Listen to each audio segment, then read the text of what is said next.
So welcome to another talk, another day.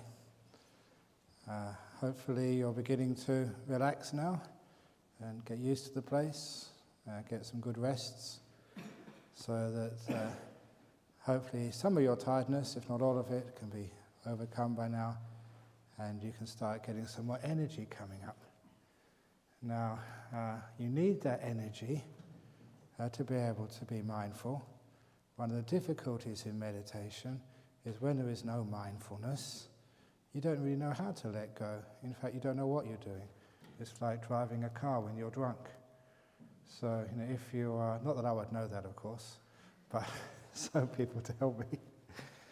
So when you are meditating, sometimes, you got all the instructions, just to let go, just to be peaceful, be kind, be gentle, but it doesn't work. It's just like you may know how to drive a car, but if you don't know where all the controls are, you don't know where the brake is, or you're just half asleep, of course you will crash. So it's really important to have that energy so you really are mindful. This is one of the important teachings.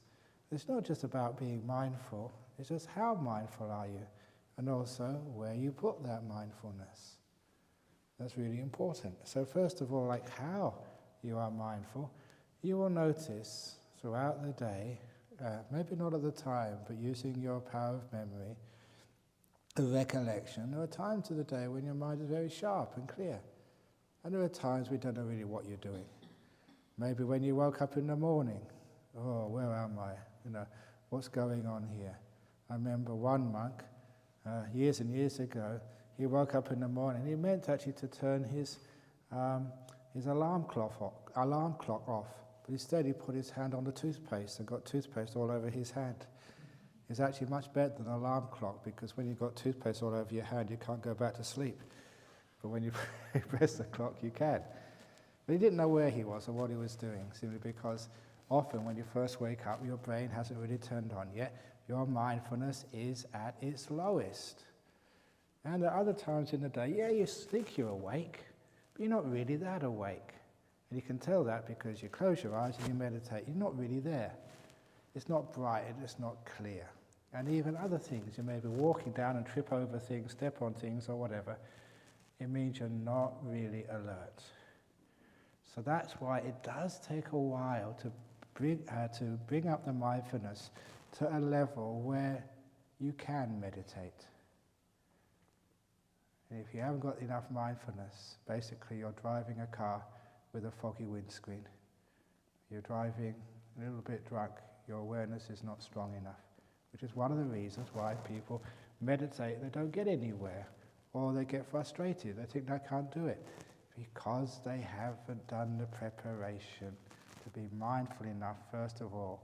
So when they look at the mind, they can see what's going on. They can see where all the dials and all the knobs are. Then you can actually do some of your meditation. And that's one of the reasons why people say, well, look, we've been here an hour and a half. And not an hour and a half, a day and a half. You haven't taught us how to meditate yet. And I won't until you're awake enough, alert enough, mindful enough, so that when I give the instructions, you know actually how to apply them. So the first thing to do in a meditation retreat is empower people with mental energy and clarity and happiness, because they all go together enough. So that when you do sit down and watch your mind, you can actually see what you're doing.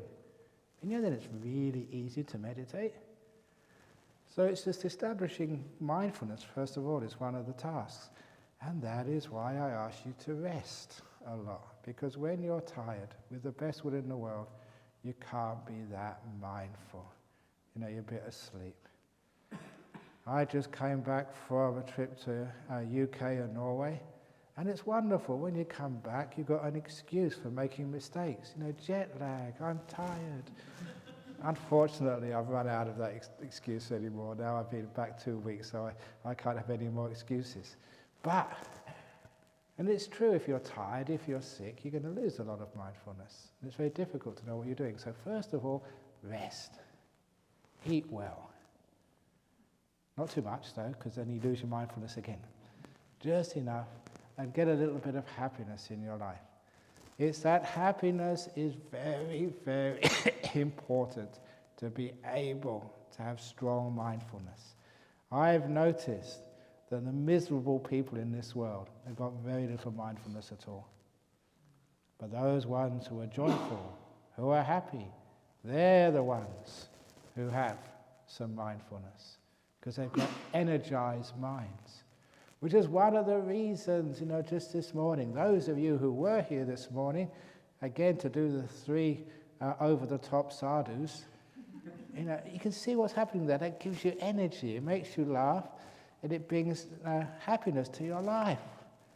So part of actually developing mindfulness is being a little bit playful.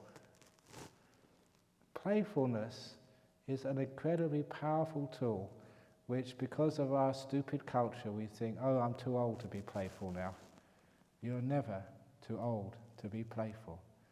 Playful, I was taught this when I was doing research in physics. It's the people who are playful, who mess around with things, who make the great discoveries. In the same, when you're very playful, you get great insights. When you're playful, you can discover different ways of doing things. Playfulness is another way of thinking outside the box, so that you can actually meditate better, sit better. So be playful. Why do you always sit in the same position? The next meditation, sit back to front, facing that way. Just be playful. Turn your chair upside down. I don't care what you do. But do it slightly differently, and straight away you'll realize you have a little bit more mindfulness. For example, when you get up in the morning and you go to the toilet, do you brush your teeth early in the morning? When you brush your teeth, on which side of the mouth do you start?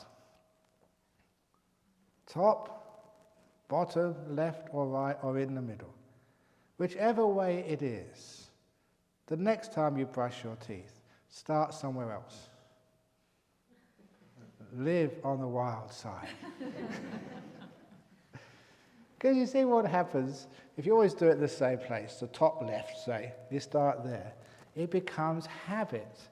And when it's habit, there's no mindfulness, no awareness at all. If you do things differently, it takes a little bit of effort. And because you're doing it different, your mind is more awake, more alert, more mindful. That's why doing things slightly differently makes life a bit more interesting. When you have your lunch later on, how do you usually have your lunch? Do you usually have like the rice and the curry first and then the sweets? Try the other way around. Have the sweets first and then the rice and curry. Slightly different, just to be a bit playful. One of the great monks in Thailand years ago, I went to go and see him. He was amazing, like Ajahn Singtong. Suwati, where is she? Yeah, there you are. Remember Ajahn Singtong? And he was one of the great monks. Unfortunately, he died in this plane crash with a lot of other senior monks. But he was one of the star monks, great meditator, great teacher. But he was outrageous. I was talking about him a couple of days ago with the monks at Bodhinyana Monastery. Now this was the Thai forest tradition. Very strict, very restrained. When he would give the blessing, I'm going to imitate the blessing he gave. When I first went there, he did this every day. Those of you who've been to Bodhinyana Monastery, or the nuns' monastery, you'd probably do the same sort of blessings. He started off, I'm just imitating now, he went, Yata Varivaha Pura Paripurenti Sagarang Ewa Mewa Ito Dinang Petanang Upakapati Ichitang Patitang Tumhang Kipa Mewa Samichat. And that is accurately how he did it. He had me bursting out laughing and everybody else. You went to see that monk and everybody was happy, alert, interested. He was a brilliant teacher. He put energy and was playful, and he was just incredibly popular. But not just like being an entertainer. He was very, very wise as well. And so that sort of thing, which you put some playfulness, into your life, into your meditation, straight away it gives you energy, Depression will never come into your life. It makes, your life interesting. You're interesting to other people as well. And also your meditation really gets going because you've got energy. It's putting energy into that life. And that means your mindfulness goes up so you can actually see more and hear more. When you're doing walking meditation, I've already mentioned a few types of walking meditation. You can do it. You're in Australia now, many of you. You try to do the kangaroo walking. Just put your hands like this and hop and hop and hop. But do it mindfully. So you hop and hop and hop. Try that. It's not a joke, because it actually works. You'll find you actually wake up. And you also wake the other people up as well, because they see you and they burst out laughing as well. What is this crazy meditator up to? But it works. So you see, you've learned another form of walking meditation. The kangaroo hop, mindful walk. So what that does, if you understand the reason why I asked you to brush your teeth at a different part of the mouth, you understand one of the enemies of mindfulness is habit. Always doing things the same old way, every time. You know what happens if you do the same old thing every time? Your mind goes to sleep. It's an automatic pilot. In the same way, if you drive to work every day, a lot of times it's just automatic. You don't notice anything. It means you're thinking about something else, listening to the music on the radio or whatever. You're not really there. You've done it so many times, it's automatic, so what? Which is why it's nice to actually to go a different way to work every morning. Just do something different to make that mindfulness stronger. So on this retreat, please be careful of getting into the rut of habit. Always getting up at the same time, always going to bed at the same time, always eating the same food, if there is any, that is, at lunchtime. Always sitting in the same place, doing things the same way. No wonder you lose your strength of mindfulness. So a bit of fun, change the routine, do things slightly differently. It takes a little bit more effort, yeah, but it wakes you up. And when you wake up, when you get energy, you do feel happier. The two things always go together. So, that playfulness is mindfulness plus happiness all coming together. And when you do that, your mindfulness increases, and when it gets to a certain level, it becomes an automatic. You get a lot of peace, you get a lot of happiness, you get a lot of energy. It's just getting to that tipping point where the mindfulness really starts to take off. And it's strong enough because then you can watch the mind. It's so easy. There's no problems at all in the meditation. You're not restless, you're not tired. Everything goes really, really well. So we have to somehow arouse that mindfulness. Which is why if you do get a little bit sleepy, the first couple of days, the best thing to do for your mindfulness when you're sleepy is go to bed. I know there's other ways of dealing with it. When I first went to Thailand, it was just before the end of the Vietnam War, when Saigon, Phnom Penh, and what's the other place, Vientiane all fell within days of each other. So we still had, the Laotian monks coming over, and these were the old meditation monks from Laos. And there was one I always remember. He was the abbot of this monastery, just somewhere in the forests of Laos. And he was a great, renowned meditation teacher, because what he would do to make sure his monks really stayed mindful was he would take them on a walk through the jungle all day. Now, the jungles in Southeast Asia, they're not like the forests over here. They're thick with trees, with mosquitoes, with all sorts of other bugs, just like in Sri Lanka. And it's so hot, you sweat, and it's dirty, and you get really tired. So by the end of the day, going on this long walk through the jungle, the monks were exhausted. And they'd always find, just maybe late in the afternoon, maybe 4 or 5 o'clock, he'd always arranged to come to this special clearing in the jungle where there's magnificent trees, 80-foot, 100-foot high trees, beautiful trees, in this virgin forest. And on the big branches of the trees, the monks had built platforms, just the size of your seat here, no bigger than that, and with a bamboo ladder to climb up. And all the monks who'd just been on a walk had to climb up the bamboo ladder and sit on the little platform. There was no railings around. Occupational health and safety never made it to Laos. And then the abbot would take the ladder away and say, "I'll be back in the morning." And there you were, 100 feet above the ground, just with this size of mat to sit on. You couldn't lay down. And even you start nodding, if you fell off, that would be it. You'd be dead. Many monks got great meditation up there facing death. The others we never heard about. They're all dead. That's the trouble, because in our tradition, they all used to say about these things, the monks would sit next to the cliff, the monks who went to the tiger caves. Yeah, we all know about the monks who survived. We were never told about the monks who got eaten by the tigers. That story never came down the lineage. But that, yeah, okay, you can use fear, but no, that's really a terrible way to overcome sort of sleepiness and to arouse your mindfulness. Yes, fear will make you mindful. If I told you that in Australia we've got the most dangerous snakes in the world, and there's many snakes in this temple here, and if I release one in this room, none of you will be sleepy. You know? Those of you who didn't run out, that is. Fear, you could use fear, but I mean, fear is just a very negative emotion to make, and it just makes you more tight, more controlled. Yes, you're aware, but it's not a very useful type of awareness. It's awareness which comes with force and with a lot of suffering attached to it. It's the same with, your personal effort. Come on, be mindful, and really screwing up your energy and trying to make mindfulness out of willpower. That too doesn't really work, because after a while you run out of willpower. It just takes too much energy to maintain just through sheer willpower.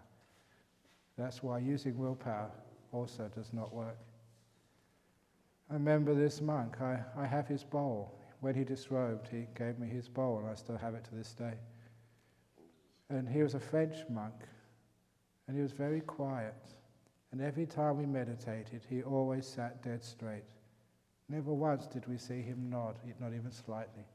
Even during the nights we would meditate throughout the night without any sleep, he'd always be perfectly straight. And amongst ourselves, the monks talking to each other, we always thought, wow, that really is a great monk. What an amazing meditator, so quiet, so peaceful, never sleepy. He must be that close to being fully enlightened if he's not already. And then to all of our surprise, he disrobed. And it was a shock to me. What's happening? And we found out afterwards when he told us, he said, it was just so much suffering, having to hold my body straight like that through willpower, because I was so afraid, of doing something wrong and being criticized. So much afraid of my peers looking down upon me because I nodded. And he used 4 years of sheer willpower to keep his body straight, and after then he couldn't stand it any longer. He was a control freak, and that really saddened me. If only I had known. He said that sometimes during those all-night sits he would open his eyes and he'd see me down here somewhere. And he said, you wouldn't believe how jealous I was of you. If only I could do that. But he couldn't. And that's one of the problems there. Using willpower, being a control freak. Just, yes, you can be mindful, but it's not the type of mindfulness which will lead to any happiness or deep stillness or insight. It's just, again, doing more of the same. Playfulness, joy, wisdom power, that creates great mindfulness. And that's the beautiful type of mindfulness which you could really use, which does lead to a lot of depth in meditation, peace and happiness. So we can try and develop the peaceful mindfulness. And how can you actually use the wisdom power, the joy and the wisdom power to develop the happiness? Again, one way of doing that, look after your body. The first thing the Buddha did when he realized that getting deep meditation, the jhanas, was a way to enlightenment, the first thing he did, he said, look, with my body like this, tired, malnourished, and just too weak, you can't get deep meditation like that. He at least was wise enough to make sure he looked after his body. So he looked after his body, ate well. In fact, the day before he became enlightened, he had this food which was actually prepared for a deva, for a celestial being. Just like the food we eat here. Celestial food. So that's why we make sure you eat well. Because it worked for the Buddha, maybe it worked for you. So you have a good meal, you rest, you bathe, and then when he meditated, he got this very soft cushion. He's supposed to meditate at the root of the Bodhi tree. Now, if you've ever seen a Bodhi tree, actually we have one just in the secret garden over there, if anyone's found it yet. There's a Bodhi tree over there, but it's only a small sapling. If you see a really big Bodhi tree, these fig trees, their roots are just so knobbly. It must be torture to sit on one of the knobbly roots of a Bodhi tree. So of course the Buddha never just sat on the roots. He got a big pad of grass, this huge zafu to sit on, to make sure he was comfortable. So with that peace, his mindfulness could not be just generated through fear, through discomfort, through pain, or through whatever, things like that. It was just through the beautiful wisdom power of kindness. Kindness develops mindfulness. If you're kind to your body and you're kind to your mind, then your mind engages. One of the obstacles to mindfulness, I've already mentioned sleepiness, is restlessness. Why does your mind always run away? Why can't it stay still?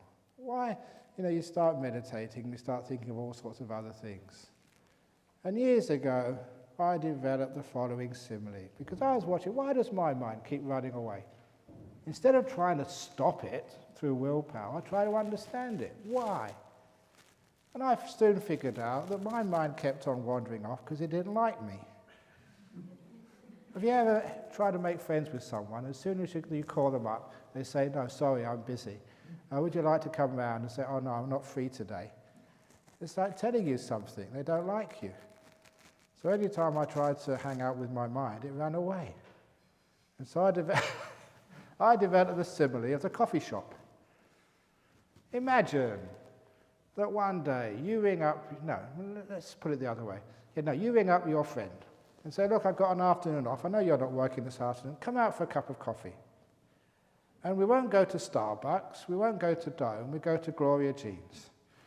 And we won't have a flat white or a capu. You'll have a latte, because that's what I like. And not with milk, with soya milk, because that's what I want. You won't have any sugar, because that's bad for you. And we'll have just a biscuit, but not a muffin. And I want you to sit on my table, which is in the corner, not on the veranda, because that's too public. I don't like being out there. I like being in the corner. And we want to talk about, Buddhism. I know you're a Catholic. I don't want to talk about Christianity.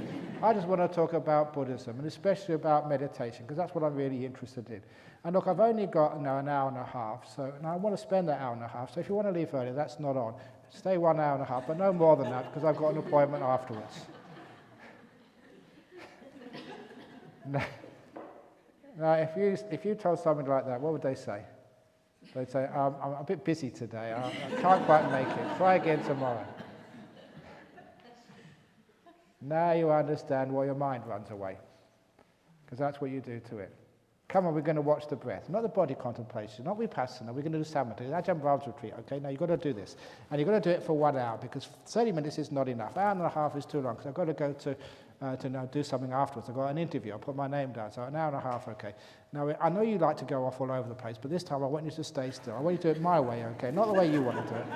And you're going to sit in this position, not that position. Now you understand why as soon as you close your eyes and watch your mind thinks, my God, she's watching me, and runs away. I can't stand you. That's why kindness works. Now imagine, you ring up your friend.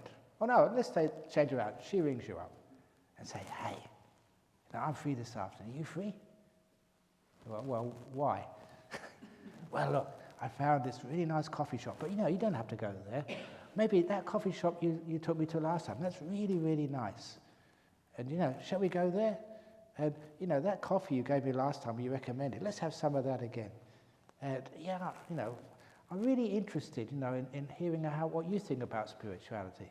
Let's talk about Catholicism, because, that's really up your street, and you really like that. And if you do things like that, then the person says, oh yeah, I'll come along. If you're kind to other people, then they like to hang out with you. You give them a call, and they want to spend time with you. Why? Because they've been kind, and you've been kind. So you can understand, if you want to maintain mindfulness on an object, you have to look after your relationship to that object. Are you the control freak? Are you the master, and your breath, say, is your slave? Are you a perpetrator of mental abuse? Like you've got pet abuse, you've got child abuse, and you've got brain abuse. Most people are brain abusers. They should go to jail for what they do to their brains. Always forcing it and telling it what to do. So, don't abuse your brain, your mind, or your body. Be kind to it. It's amazing. If you're kind to it, it will cooperate. That's why, earlier on, I asked you when you first get up in the morning, ask your mind, what do you want to do today? Ask your brain, your body, what do you want to do? It's just general kindness. If you have a friend, you want to spend time with them, you don't just say, we're going to go here, we're going to go there. What do you want to do? And if you say to your partner in life, say that to your friends, of course, they like hanging out with you. You're kind to them. You're sensitive. So often I ask my mind, sit down here, okay, here we are again. What do you want to do? I've been so kind to my mind. As soon as my mind says, hey, it's you again, Ajahn Brahm. Great to see you. Where have you been? And then we hang out together. And because I hang out with my mind, that's called mindfulness, no restlessness. We like each other. I've had such good time with my mind over the years. So it's like meeting this dear old friend. We've had such wonderful occasions, wonderful times, a lot of laughs, a lot of happiness, a lot of profound experiences. So you become inseparable from your mind, which means no more restlessness, no more escaping into sleepiness. Can you see how kindness, a little bit of compassion, leads to mindfulness? The restlessness, the sleepiness vanish. So when you do come into this present moment, be kind to her, whatever this moment is. Respect her. And if you're kind to this moment, what you're doing, like in that book which I wrote, you're saying to this moment, right now, the fly, the heat, the ache, or the peace, whatever you're experiencing, the door of my heart is open to you. Moment. Well, no matter what you are, no matter how you are, I totally open the door of my heart to this moment. It gives rise to mindfulness, to peace. You have this beautiful awareness, not through force, but through the wisdom of compassion. And you can do that throughout the day, because what you're doing here is the mindfulness. It's not just on the object. I'm going to be watching the breath now. Breathing in, breathing out, breathing in, breathing out. Yeah, you're aware of the breath, but you can't do that for very long. I'm going to be aware of the body. I'm going to do walking meditation and become like this big control freak. You're missing the most important place where you should put your mindfulness. And that is between you and the object. It's not just me watching the breath. It's not being aware of me. It's not being aware of the breath, say. It's being aware of what's between those two. It's how are you aware of the breath? How are you aware of the walking? How are you aware of just eating? What's between you and that food? If it is craving, the food goes into your mouth too quickly. So what I love doing is actually putting a lot of attention in the space between me and whatever I'm aware of, between the observer and the observed, and making sure that in that space, whether I'm watching the breath or whether I'm watching my sleepiness, whether I'm watching a pain in the body, making sure that between me and that object are wholesome qualities, things like kindness, things like gentleness, things like peace, things like patience. So always remember, it's not whether I'm watching the breath or not, it's how I'm watching the breath. Am I watching the breath like a master to the slave? Or am I watching the breath like two friends hanging out together, two equals? Am I watching my sleepiness with shame and fear? I'm a monk, I'm supposed to be a meditation teacher, I'm fast asleep. It doesn't really matter what's happening.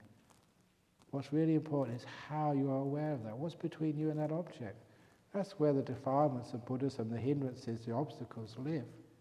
So when you put your mindfulness there, you make sure that this moment, whatever you're aware of it with these beautiful qualities of things like peace, kindness, letting go, gentleness, patience.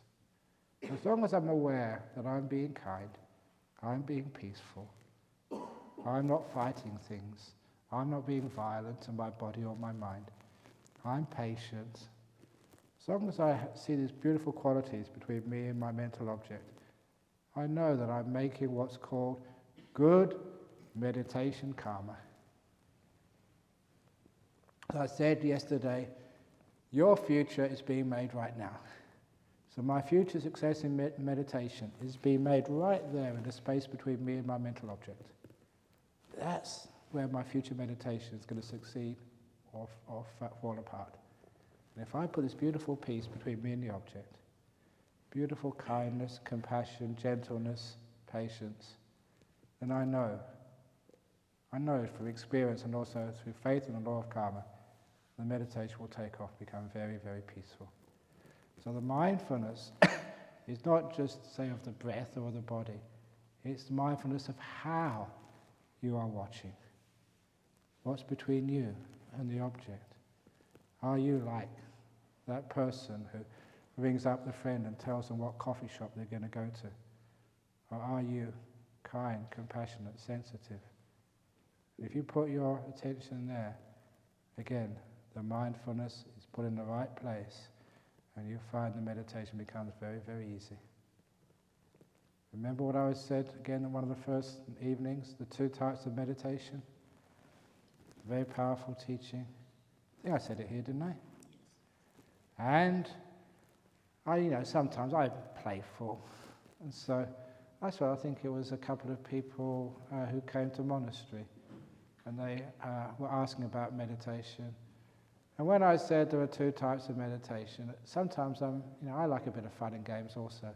I ask people, what's the answer, what are the 2 types of meditation? And I know that most Buddhists say, samatha vipassana. It's some perverse part of my character. I enjoy sort of tricking people and getting to say, no, that's the wrong answer. There's a certain amount of fun about that. I don't know why. Maybe I'm weird, but I enjoy it anyway. But the main point is that you realize that that's not the answer I was looking for. The answer I was looking for is that second noble truth meditation, the third noble truth meditation. What you're doing here, the second noble truth meditation, is where you put desire between you and your object. Desire is the cause of suffering.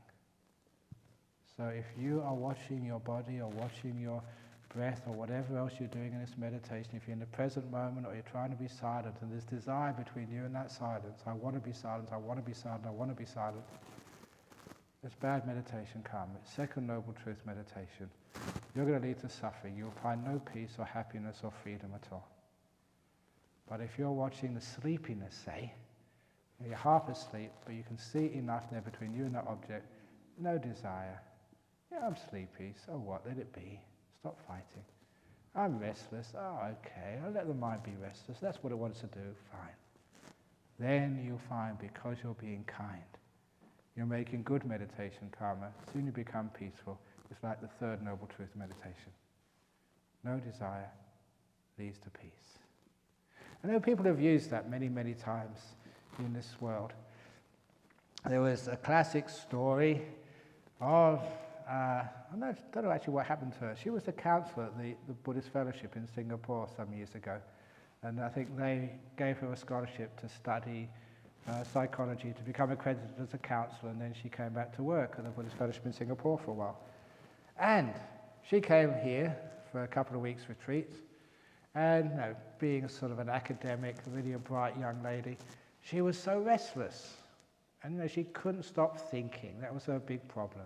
So I told her this story, and as I told the story, I would always remember this, because she was a respectful young lady, except when I started telling this story, and then she was holding her stomach, literally rolling on the floor, laughing her head off. And the reason was this, because the story I told was of a disciple over here in Perth, a very, very wise woman. And this woman, she said she had a kid, a boy. He was about 6 years of age. And the boy sort of got very upset at his mummy one day. Now, I don't know what he was doing, but being naughty like kids are. And the mummy sort of tried to discipline the kid. And the kid said, "Right, that's it. Mummy, I don't love you anymore. I'm leaving home." Now, this was an incredibly smart mother, because the mother said, "Okay, darling, I'll help you pack." I know that many of you mothers might have thought of doing that many times, but she actually did it.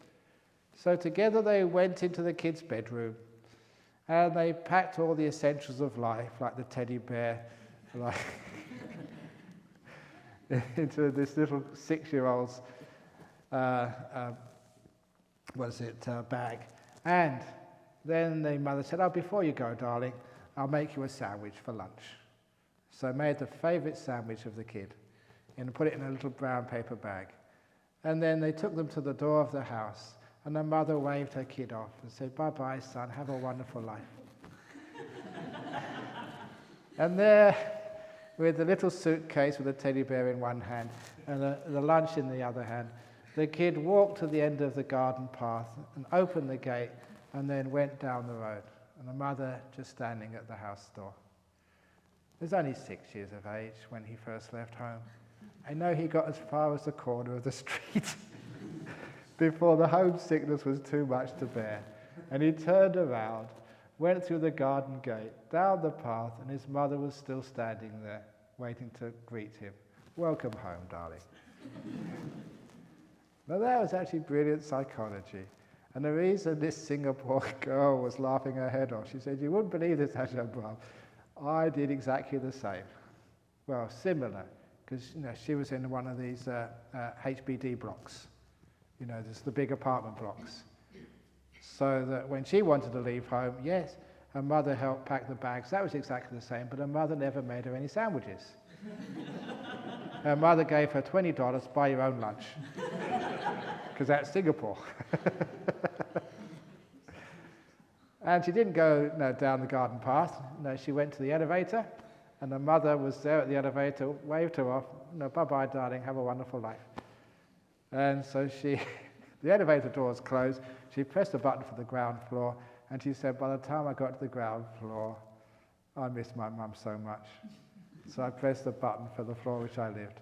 I went straight back up, and as soon as the doors opened, the mother was waiting there. "Welcome home, darling." Because the mother knows the kid won't go too far. Just go down the end of the road, just go to the bottom floor, and then we'll come back up again. You don't need to chase it. You don't need to force it. Just let it go, it'll come back. And that's how you deal with your mind. With kindness. If your mind wants to wander off, okay, bye-bye. Help pack the mind's bags, give it $20 for his lunch. And off you go, bye-bye. Have a nice time, wherever you want to wander to. And if you're very kind to it, again, it will come back again, almost immediately. It's very brilliant. Now, my classic story of that was So I was 5 reigns as a monk. And, 6 reigns. Because after 5 reigns as a monk, 5 years as a monk, in our tradition we were allowed to go wandering. So off I went wandering, and when it came to the time of the rains retreat, I was looking for this, the perfect monastery to spend the rains, and I found the perfect monastery for me. And I couldn't believe it. Now, I was an English monk. It was in the middle of a tea plantation. Forget about Bodhi trees. I like sitting at the foot of a tea. No, it was actually, the monastery was just to the side of the tea plantation. But it was an abandoned monastery, way up in the mountains, a deep cave, and I love that cave. Had some great meditation in there. Really nice food up in the north of Thailand, much better than northeast Thai food. And the best part about it, the villagers, all they were interested in doing was feeding me. That was all. They didn't want me to teach them any Dhamma or meditation. So, it was a perfect monastery. I left alone all day, except for when they fed me. And it was a perfect situation. It was in a valley. So to go to the village, I had to just walk over the hill, maybe half an hour's walk, and then you saw the little houses where they would be more than happy to feed me. And I gave them a blessing, and when I got over the hill, I was by myself for the rest of the day. Perfect solitude. But actually, once a week, there was a traffic problem. Once a week, you see the car. And if you were looking in the right direction, that was it. 1 car a week. That's all the traffic there was. They would come up the mountain, bring up the posts and anything else they wanted, and take some of the produce, like the somos, like the grapefruit and other stuff which was grown up there. It was actually so quiet and so beautiful and peaceful. The most perfect place you could meditate. And by myself, no other monks were there. I had the place to myself. And after about first couple of weeks were great meditation, and then it started to fall apart. I started getting restless, and I never had anyone to talk to. That was a problem. They would give me good advice. And so I started getting so restless. There was only one, I remember this, the previous monk who was there was an ex-medical student. So the only book in English which was there was a medical directory, of the different types of medicines. And I found myself one afternoon reading the medical directory because I was so bored, the only thing in English which you could read. I realized I was getting in trouble. But worse than that, when I started meditating, I started getting so restless. And what really worried me was the type of thoughts going through my mind. They were what we call unmonkish thoughts. Thoughts of the old girlfriends I used to go out with. Thoughts of sex, romance, all that sort of stuff. Now, I always have been a very committed monk. I love being a monk. And so I didn't want any of those thoughts in my mind. I tried to chase them out. But they kept coming in. And I had a lot of willpower. I'd sort of be closed my eyes and be watching every breath, just with immense willpower. But all these thoughts, they just break down my defenses and keep coming in. And it was so frustrating. All day that was happening. And you get exhausted after a while trying to fight your mind, and really ashamed of all these thoughts coming up, unmonkish thoughts. And after a while I got so frustrated, I decided to, even though I was a scientist before, I went to the main hall where there was a big Buddha statue and decided to do some really heavy-duty praying. Help! And the thought came into my mind. And the thought was, let's make a deal. Because that's what Westerners do, we make deals. And the deal was this. I made this pact in front of the Buddha with my mind. For 23 hours of the day, that's not including sleep. It says including sleep time.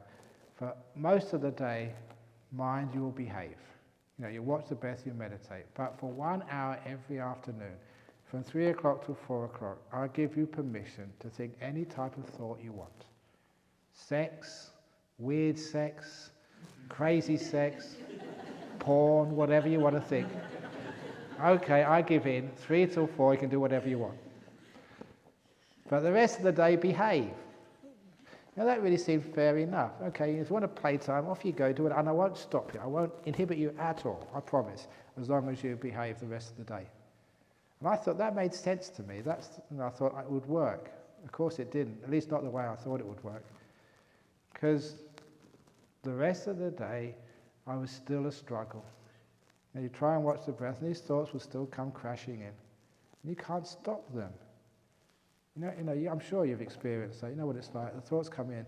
They just keep coming in. You can't prevent them. And by the time it got to 3 o'clock, I was so exhausted. I went up to my room, leant against the wall, put my feet out, because I was just tired. So I said, okay, whatever you want to do. You can think the weirdest stuff. I'm not going to stop you. And for the next hour, this is no exaggeration, my mind watched every breath without missing one. The most peaceful hour of the whole day. And that was really weird. Why was it that when I was fighting my mind, all these thoughts would come in? But as soon as I said, okay, whatever you want to do, you can do it, then it was peaceful. It taught me why the mind is restless. I was fighting it so much that I was feeding its negative energy. So much so that it was getting more and more restless. And I was not being kind to it at all. As soon as I was being kind to my mind, okay mind, whatever you want to think about, that's okay with me. Then it behaved. I had a beautiful meditations after that. It really taught me about where willpower fails. You're trying to control things. You find you get far more with kindness, where your mind wants to behave, because it likes you. So that's actually how the mindfulness works. And it's one of the reasons why I became a Buddhist. Because, people were telling me the Buddha was a compassionate one, who was kind, was always forgiving. You read about his story, and people actually came to kill him sometimes. He would get angry at them. Had this story of all these assassins came to kill the Buddha. And as soon as they saw the Buddha, it was just too soft to kill. So they said, I'm sorry, I came here to kill you. What did the Buddha do? You came to kill me, I'm calling the police. You're going to get arrested. Of course not. But I said, never mind. And he taught them a bit of Dhamma. They all became stream winners. Buddha was just so compassionate. Even people trying to kill him, he forgave straight away. So I always remember that type of compassion. I always like to meditate as if I was the Buddha. I can just imagine what it's like to be a Buddha. As much as you can, and you meditate with a Buddha's mind. It's so kind to your defilements. So if you're sleepy, never mind, you can go to sleep, come on, go to sleep. If you're restless, you want to think about stupid thoughts, that's okay, think stupid thoughts. You're getting really upset at that person in the room who keeps banging their door. I want to kill them. That's okay. You can kill the person. Be kind. And then you find you can't kill anybody. So that's actually how you develop that mindfulness and how you put it in the right place. So just to sum up, what I've said so far today, many it's a waste of time even trying to meditate when the mindfulness is not strong enough. Rest. Just get into it. Just resting, being in the present moment, being silent. The mindfulness increases. You become more aware of feelings in the body, more aware of the sounds around you, more aware of your physical body, more aware of your mind. Aware enough that actually you can start to meditate properly without getting lost. And also put the mindfulness in the correct place between you and the object. And make sure between you and the object, there's not control here, not the master-slave like the coffee shop simile, but a lot of softness, a lot of gentleness, kindness and patience. Qualities which you all know are very positive and wholesome. And that's where you get great meditation by the end of the retreat. So that's how the mindfulness works. So, any questions or comments about this morning's talk? Great. We can go.